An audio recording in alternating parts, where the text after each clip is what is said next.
Hello and welcome back to Aliyah Pathways. I'm Dr. Dahlit Brin, and today we'll discuss a topic that is very real to many Olim today. How do you navigate your career and your job search, and what are your employee rights when there's a war raging on outside? If you've been thinking the job market is dead, I should just give up and stop looking, then this episode is for you.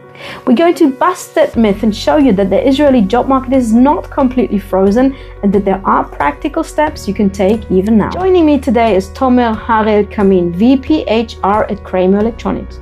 He brings both a professional and very human insight into the job market today.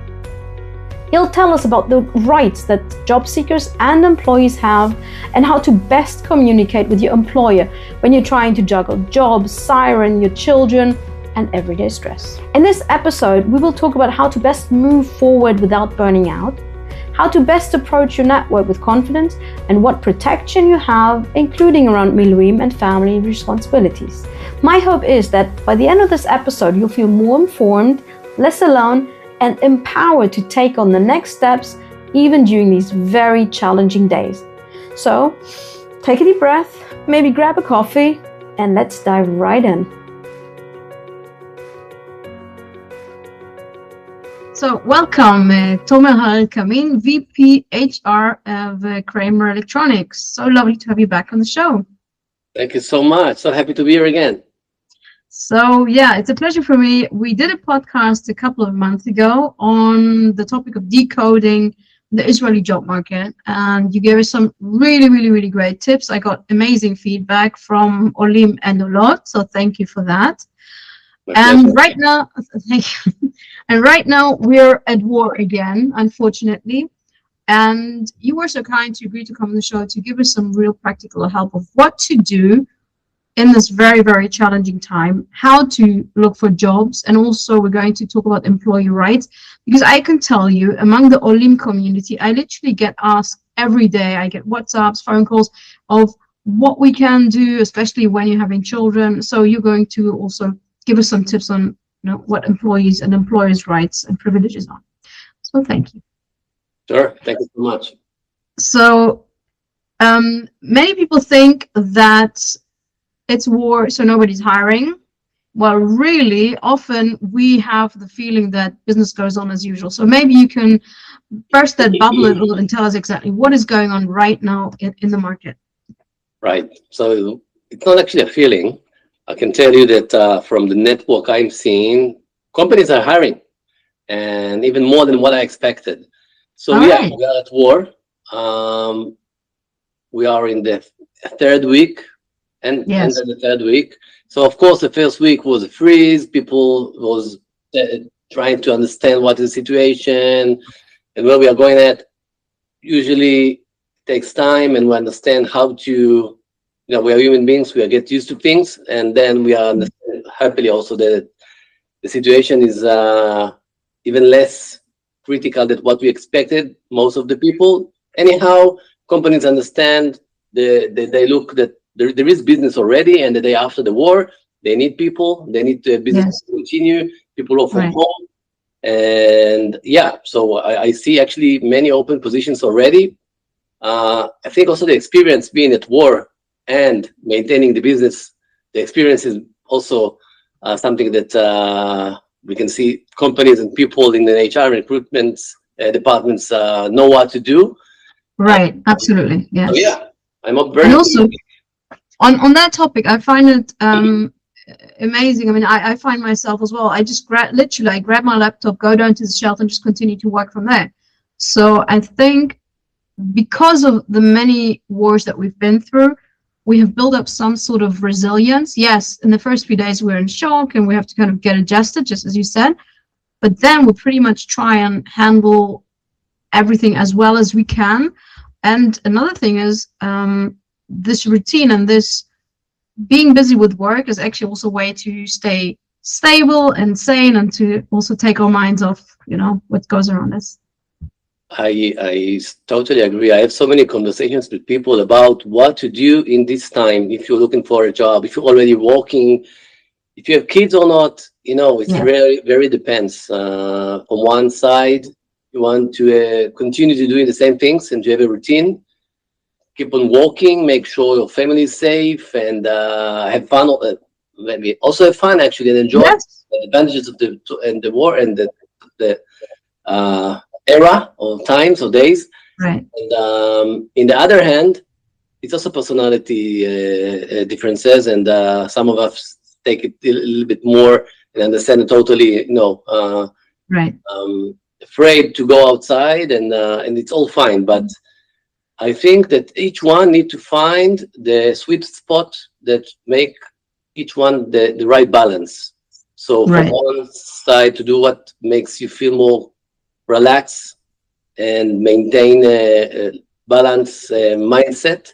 If you are looking for a job, look, but don't be panic and that you don't find, and you don't go to interviews because this is what it is. Although there are interviews remotely, so please continue looking. Maybe don't look in the right places. We can talk about it also. Right. Keep work on the network and everything. If you're working, so we're also find the right balance. You cannot work 100% the same time in these days, working from home, especially if you have kids. And I also, of course, recommend always to do things for yourself. Make sure you eat properly, sleep properly, do some exercise. In the other hand, don't try to do everything perfect because it's not possible. So it's fine that you're not sleeping well as you planned. Try. When you try, but in the other hand, you forgive yourself, you are not what you expected, then I think you find the right balance for yourself. So Okay, so I think, wow, you said so many really important things. So let's kind of break it down a little. So first of all, I agree, and I spoke about this on the last two previous episodes when we focused on parenting, but it's super already. First of all, just be kind with yourself. Make sure that you take care of yourself, of your family, sleeping, eating. First of all, our basic necessities, our basic needs. And then when it comes specifically to job search and working, if you already have a job and are employed, just do your best, but be kind to yourself. I think that's really important. So I would like to, first of all, talk about a situation where currently someone is a job seeker, and they're looking for jobs and are not sure of what's going on because of the war. So first of all, you burst the bubble saying, no, actually people are still hiring. So just keep job searching and don't put it on hold. Okay. If you feel it's right for you, by the way, if you feel that it's not the right time, and maybe in the first week, I probably be even more or less the right, let's say, focus. But now I think we are starting to be in a place that people get out more and feel more comfortable to get back to kind of routine. Right. Okay. And you also mentioned a very important thing. So for job seekers, often, well, and this is from experience, like my personal experience, people, but at the end of the companies are people. So it's not like you're talking to a company, you're always talking to people, and we're all in the same boat, we're all understanding. So if you don't feel comfortable to literally physically go out to a job interview, ask whether you can have a job interview via Zoom, just like you said. So most people are happy to cater for that. What else can you suggest to someone who's looking for a job during those war times? What can help? So first, as you said, if you are looking for a job, be active, because there are jobs now, and it's fine to approach people. Some people ask me, how to do it. Is it like even not in wartime, but specifically in war times, it's fine to approach someone and ask, hey, I saw this open job via LinkedIn, to approach someone. Yeah, totally fine. This is Israel. We talked about it in the last episode. Feel free to approach. Of course, it's not only the what, it's how. So if you approach, and I'm sure the how will be great, and say you're looking for you saw some opportunity, you want to talk. If it's fine to do maybe a call or a video call. Everybody's doing today 90%, I believe, remote video meetings. So be active, approach your network, to people. Don't be too much polite, because of course, in the bad polite, be with a good chutzpah, as we said. As we spoke last time, yes, the positive. Exactly. Chutzpah. So yeah, totally be active, approach people, send messages, apply, and I'm really amazed from the amount of open requisitions that I'm seeing now in the market. Yes. Most of them probably won't be in LinkedIn, by the way, or in Indeed or other job boards. Many of them, I think half of them, are in the networks. So if you know someone that knows someone, right, and they know that you're looking for, that would be great. Send your CV as much as more people. They can forward it to other forums that they are. You never know where it's gonna get, and there are opportunities now, so it's the right time to do it. I think that's a great tip. Also from personal experience, I can say that, especially now when people are very much under stress, I mean, you should reach out and take care of your friends and your network anyway. But I think in these times, people are very, very happy and grateful if you reach out just to say, hey, how are you doing? We haven't spoken for a long time. And then it's okay just to say, hey, by the way, I'm looking. Maybe maybe you know an opening. Maybe you know someone who knows someone. Yes, but I do want to put in a word of caution from personal experience. Sometimes we also need to respect people's boundaries, especially when we're so overwhelmed. So if people don't answer immediately, just give them a moment, and it's okay to come back, follow up like a few days afterwards, because these are very trying times. Often people are just exhausted, and they might not get back to you, not because they don't want to, they don't care, they just have no energy left. So I would be very, very sensitive to that as well. I totally agree, but I think it's important to remember to be sensitive for both sides. So from one side, most of the people think they are bothering other people if they don't answer, but then usually it's not the person, it's the people that are busy, and it's fine to come the day after or a couple of days after and say, hey, just making sure you got the message. Totally fine, and even better. And don't be from one side too much pushy, and don't be on the other side, and there actually those spots people are having trouble to be.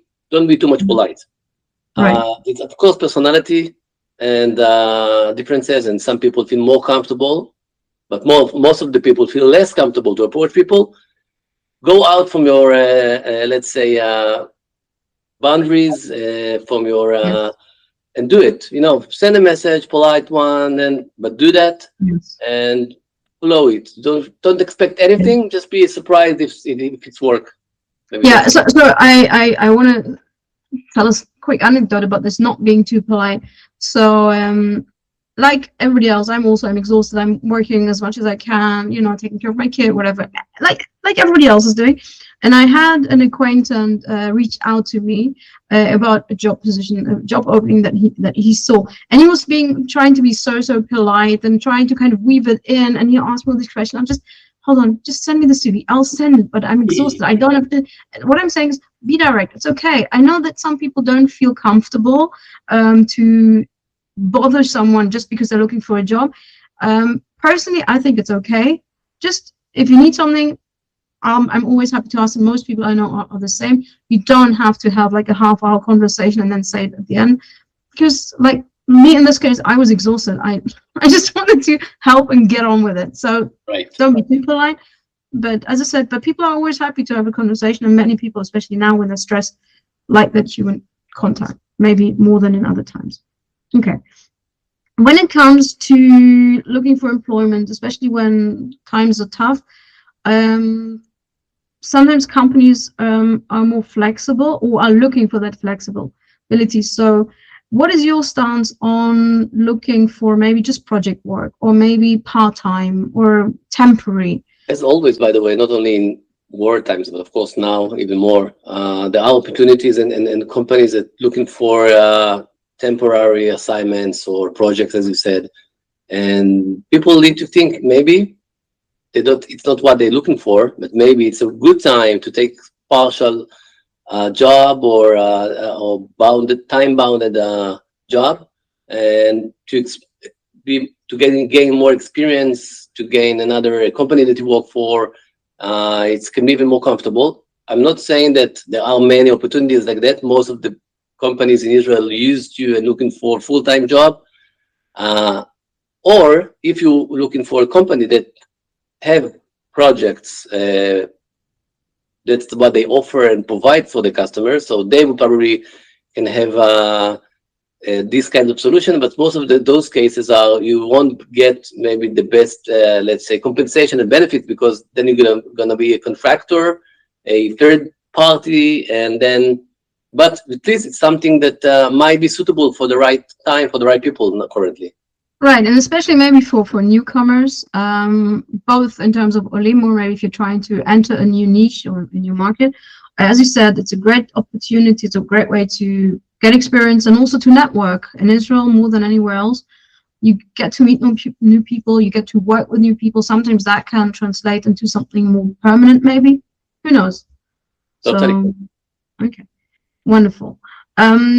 Let's talk about maybe what else somebody can do who's currently looking for a job. How can they best use their time in order to maybe get ready for the job?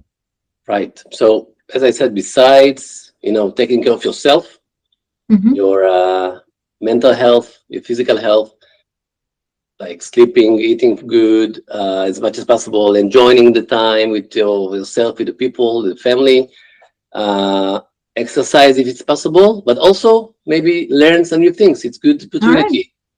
For example, AI, we need to keep the pace. So I'm not saying take a few weeks or days course. Also, maybe it's also possible. But read, try new things. Usually, it's free. It's easy. It's intuitive. That's why it's so successful.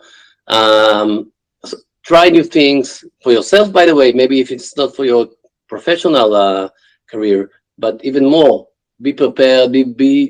Come to the next interview, to the next meeting. Don't call it an interview, by the way. It's another session we can talk about. To the next meeting, because you check also if this is what you're looking for, not only sell yourself. Right. It's a mutual. You need to check whether this company is suitable for you, not just whether you're suitable for the company. Absolutely right. Yes. But come much more prepared, feel more confidence that you are aware of what's happening, learn new things. If it's new tools, new moderns, best practices.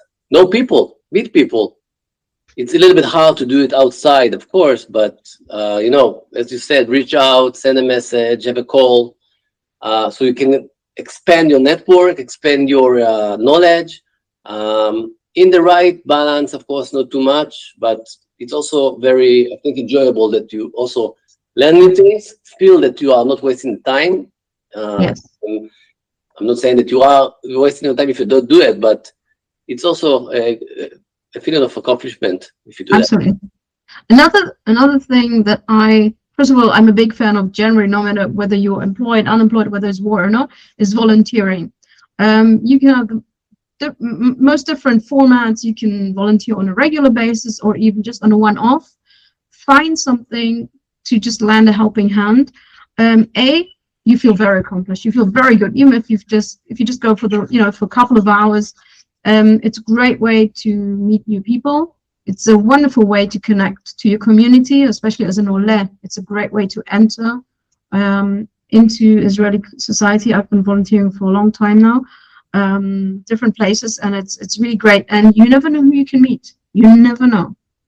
I totally agree. Sounds like a great idea for people that can do that. Yeah, I actually once got a project, freelance project out of volunteering, which was not planned. That was not my intention, but there you go. So you never know. So volunteering is great. I think what you say is be more open and believe yourself more than what you are, that you can do in these times, everywhere, anytime, by the way. But yes, even now, you can do more. Trust yourself. Try, go out from your comfort zone, and take care of yourself. Yes, you can do that. Absolutely. Now, I'd like to pick your brain about something that I get asked a lot, and since I am not the HR professional, I'm going to hand it over to you, who is. What are employees' rights, privileges? What is an employer entitled to? Where is their flexibility, especially during these times?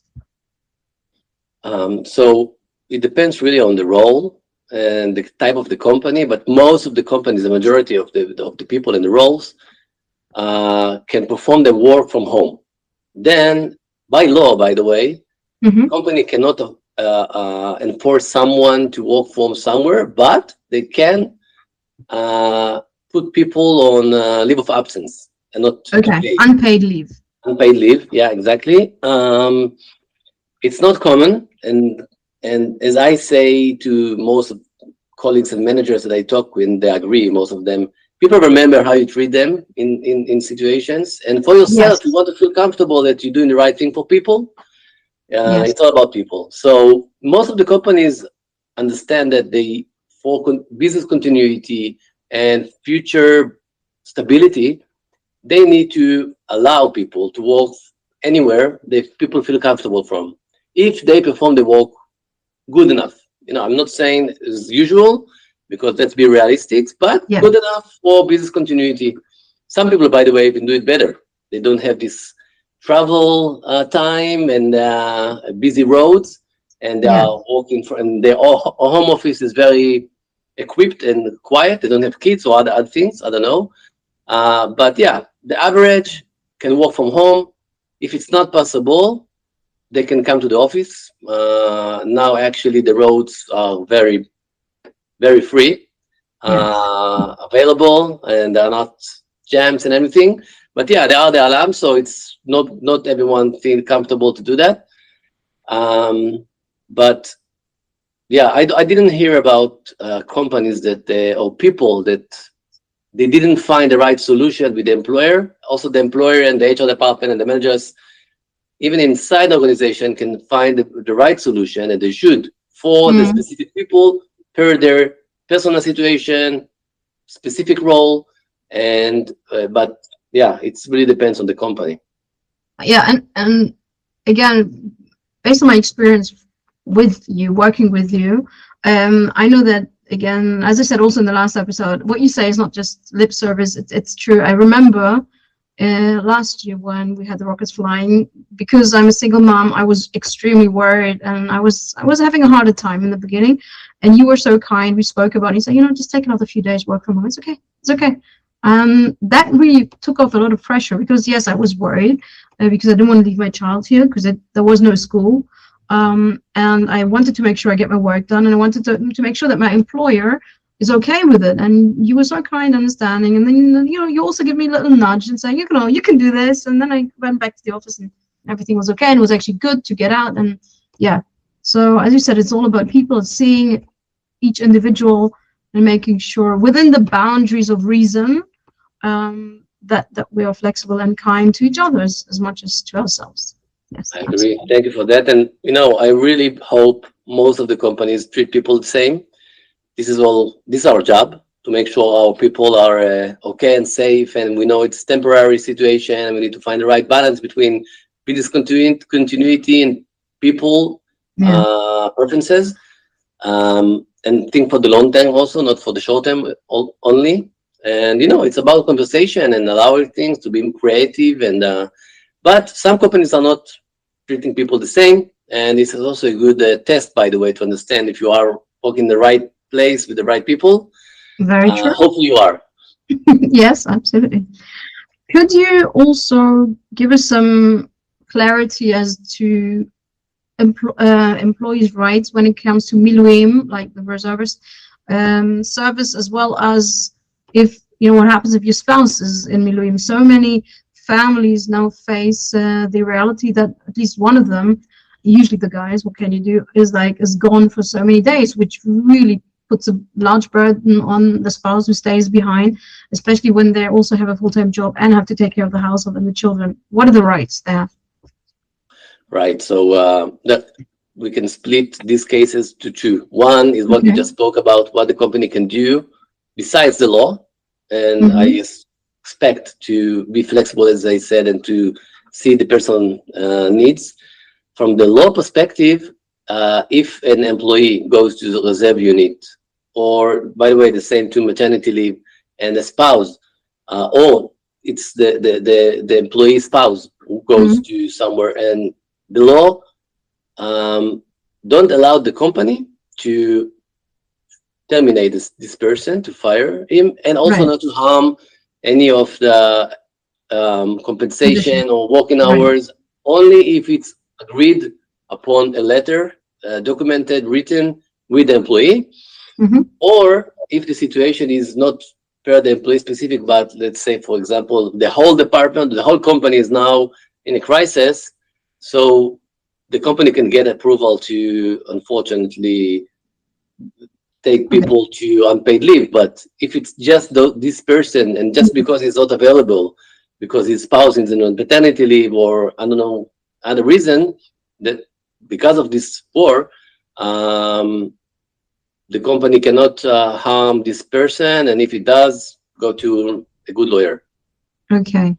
So I think that's first of all very important. So whether you're on maternity leave or you are in Miluim, then you can't be terminated. I mean, your employment, not you. Employment can't be terminated. Okay. So what is that the same if your spouse is a Miluim? Yeah. So as I said, if you are working in a company and your spouse is in Miluim, and therefore you are less available. Okay. I missed that. Care of the family also. It's you are in a point that the company cannot harm you or terminate you, and even though you cannot work the same, maybe you can find a good solution even for yourself. By the way, it might be okay to go to 80% work if it's possible, or I expect the company to give you at least a couple of their weeks to work less hours, and it's making sense. Hopefully, there are people. Is there like a legal limit? I mean, maternity leave, I know there is a legal limit to how much you're entitled, and then there is some more room for flexibility, like negotiation. But is there any legal limit with respect to reserve service, Miluim? Until someone is in ending the Miluim, it can be as long as it takes. Wow. A month after. Only the company can. I think they changed it for 2 months. I'm not sure yet. Actually, it's the same in this war, but only when they come back from the Miluim, after only a month, a company can do a change for the person, compensation or terms or anything else. Okay, I think that's really important. Okay, wow, you've given us so much information. Is there anything else that you'd like to add before we wrap it up with our usual 3 golden nuggets? So again, thanks again for the opportunity to share some tips. I hope will be helpful for some people. Oh, I'm sure. I'm sure. Just saying that in any situation, there are, of course, advantages and disadvantages. So it's more healthy to see both. Not, of course, to neglect anyone, but some people forget there are advantages.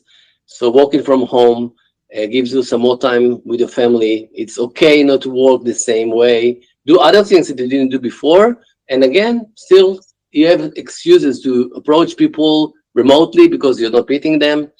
Don't wait. Go out from your comfort zones. And remember, it's temporary. So use it. Yes. And after, I think, spring break, it's a kind of break. We'll come back. Even more open positions will be open, but don't miss the opportunities that are now in the market. Right. You just touched upon 2 really, really important issues. First of all, it is temporary. It is already the 3rd week, and we're exhausted. And yes, talks are that it's going to take at least another 2 weeks, if not even longer, in some parts of the countries. So we don't know how much longer, but it's temporary. At some point, this will be over, and we'll go back to normal. I think this is really, really important to kind of take a breath and say, okay, there is an end to this. And the second thing is, it's an opportunity to, in my words, it's an opportunity to rethink priorities. And I want to just say a little anecdote, which is on the weekend, it was my birthday. So happy birthday. Thank you very much. Happy birthday. But, thank you. And it was a very strange birthday because it was war. We had the sirens. When I was asked what presents I want, I just said, I really don't want anything. I just want peace. Honest to God, I wasn't being humble, and I just want to let me sleep the night. I just want to go back to normal. And my family, we couldn't go out for dinner or anything, let alone party. But my family, they were so sweet. So my daughter made a cake and balloons, and just really tried to make the best. And I was just, honest to God, I was just so happy and just blessed to be with my family. And I got messages from friends from all over the world. And that's really what's important. And don't get me wrong, I like a good party and I like my presents, but it really is a time to just rethink and really understand what's important, and that will push us further, also in better times. So, and also to make the transition to workplace. I've worked in many different companies, and there is a reason why, for example, we're still in touch, because it's all about people. And in places like at Kramer, where, depending on the manager, of course, but generally from what I saw in my experience, yes, it's company culture to see the people. As you said, it's all about people, and it's being flexible, and it's being kind, and that leaves a better feeling. That makes sure that also the employees are willing to put in that extra work, to go that extra mile. And also, by the way, you never know when you'll meet again, especially not in Israel. So be kind, be flexible. It's all about the people. Your 3 golden nuggets, please. Perfect. Exactly. Yeah. Nothing to add. Just mazel tov. Oh, no, thank you. No, but out of everything you said, what are the 3 most important bits that you would like our Olim, who either are employed or not sure of how to handle the situation vis-a-vis their employer, or job seekers, what are the 3 most important things that you'd like them to take away? So as I said, go out from your comfort zone. Know the right balance between to be polite, as you said. I'm sure there are already, by the way, most of the people, and try to be less polite in the right way. Approach people, follow up. As I said, it's related and to the go out from your comfort zone, and be proactive, be optimistic, be positive, and be balanced. Understand what you need to do for yourself every day. Prioritize every day, and remember, it's always temporary. Yes. So every day is different. So if I put in my words, is first of all, I remember it's temporary, so it's okay. It's gonna finish at some point. Be kind and be proactive. Be kind to yourself, be kind to others, and be proactive. Yes, wonderful. Thank you so much, as always, Tomer Harel Kamin, VP HR at Kramer Electronics. Thank you so much for your insights and your big tips and your big heart. And I look forward to next time. You too. Thank you for this opportunity. Aliyah Pathways with me, Dr. Dahlit Brin, supporting your journey toward confidence, clarity, and connection in Israel.